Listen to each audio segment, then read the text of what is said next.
Tutorial bekam untuk menyembuhkan jerawat.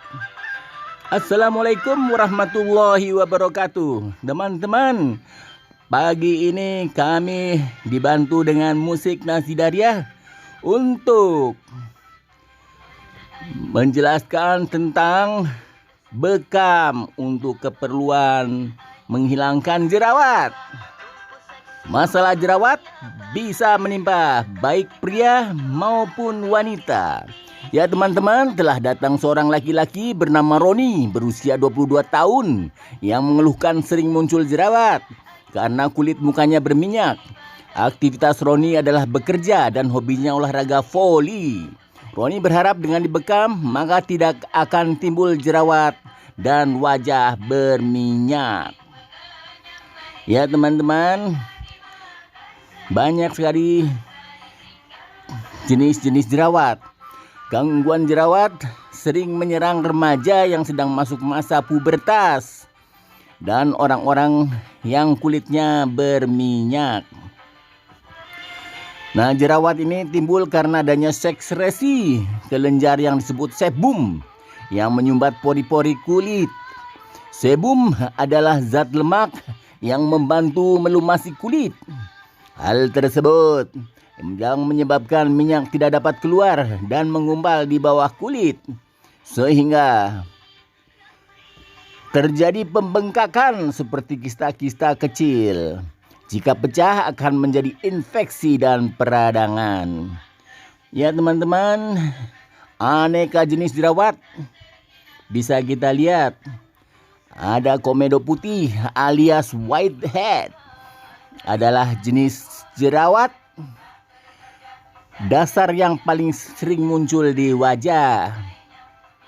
Untuk jenis ini rutin saja bersihkan wajah 2 kali sehari. Biasanya komedo putih ini akan hilang.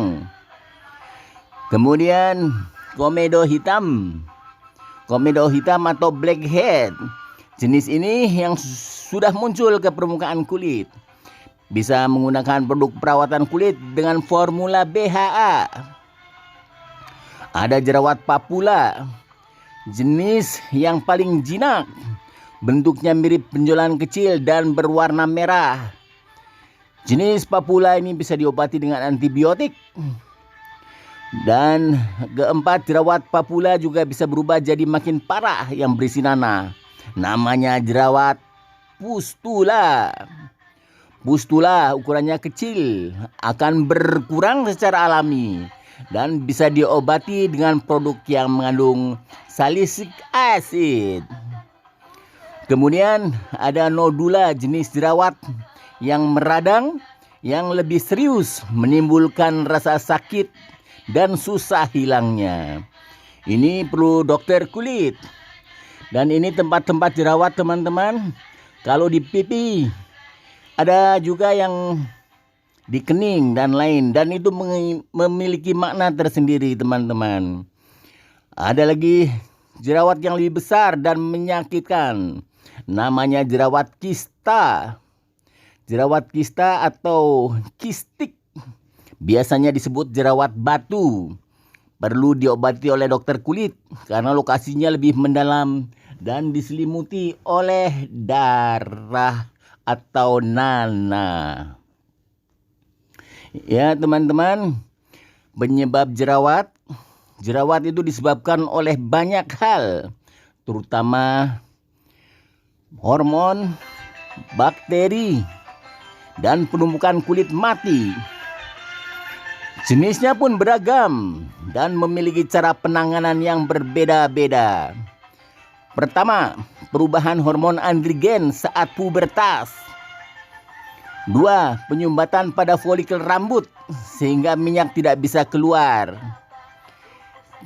Ketiga, infeksi oleh Propionibacterium acnes, yaitu bakteri penyebab jerawat.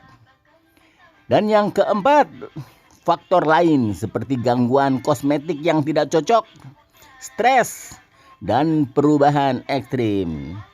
Ya teman-teman, berikut ini adalah tempat atau lokasi titik-titik bekam untuk menghilangkan jerawat. Kalau ada jerawat berada di dekat atau di tengahnya, kita pindah ke daerah yang aman, yang tidak ada jerawatnya teman-teman. Jangan pada posisi jerawatnya, di sampingnya saja, insya Allah aman.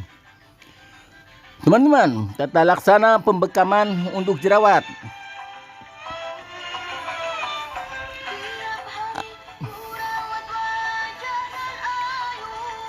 Adakah salah satu gejala berikut? Ada bintik merah meradang dan ada warna putih di tengahnya. Apakah ada bintik hitam? Jika ya, adakah salah satu gejala berikut? Ada bintik atau benjolan merah di bawah kulit, bintik yang meninggalkan parut di kulit, kemudian timbul ruam, meluas di wajah, bisa juga di dada, dan bisa juga di punggung. Maka kemungkinan penyebabnya adalah jerawat. Teman-teman, perlu diyakini bahwa tidak ada penyembuhan seketika terhadap jerawat, walau banyak obat yang tersedia untuk memperbaiki penampilan kulit. Solusinya, bekam untuk wajah. Titik yang lain adalah Hits, Al-Ahdain, Al-Kahil, dan Al-Katifain.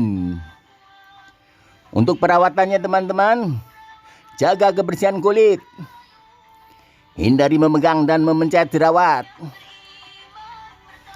jangan menggunakan kosmetik tebal, makan buah dan sayuran segar, hindari gorengan dan manisan.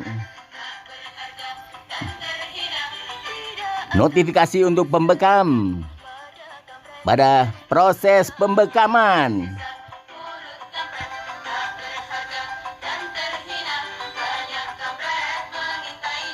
ya teman-teman, ini adalah titik bekam di belakang tubuh untuk menghilangkan jerawat.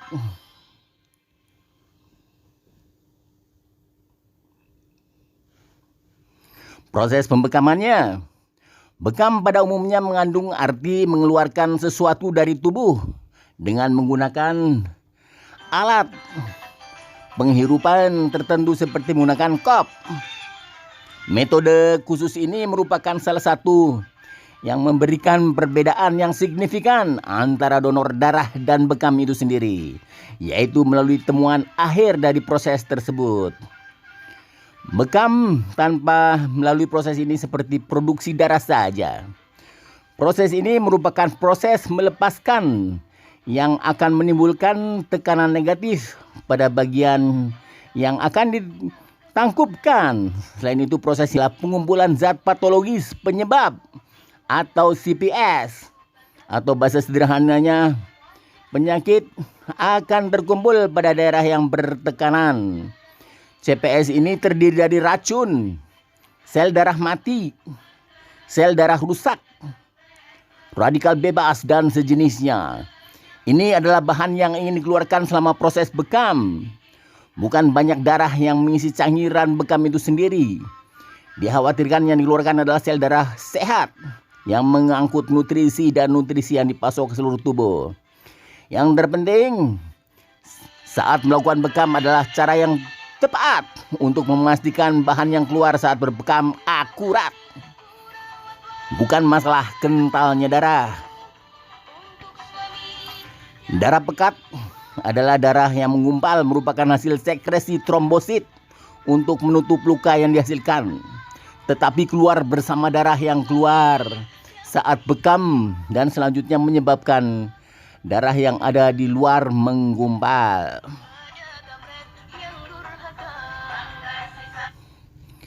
Ya teman-teman, bekam wajah atau facial cupping dan perubahan kulit wajah.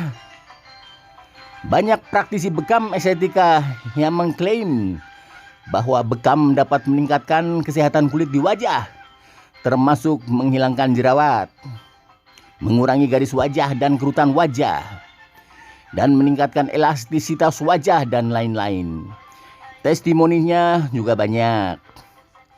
Pertanyaannya, apa sebenarnya yang terjadi pada lingkungan mikro di bawah kulit setelah tekanan negatif diterapkan padanya?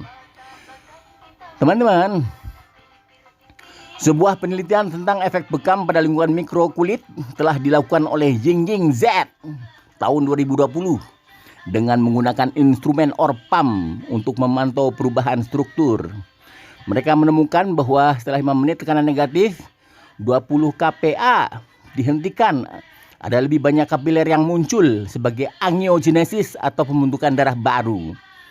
Dan perdarahan mikro terpantau dari kapiler yang rusak. Berdasarkan penelitian, gambar tersebut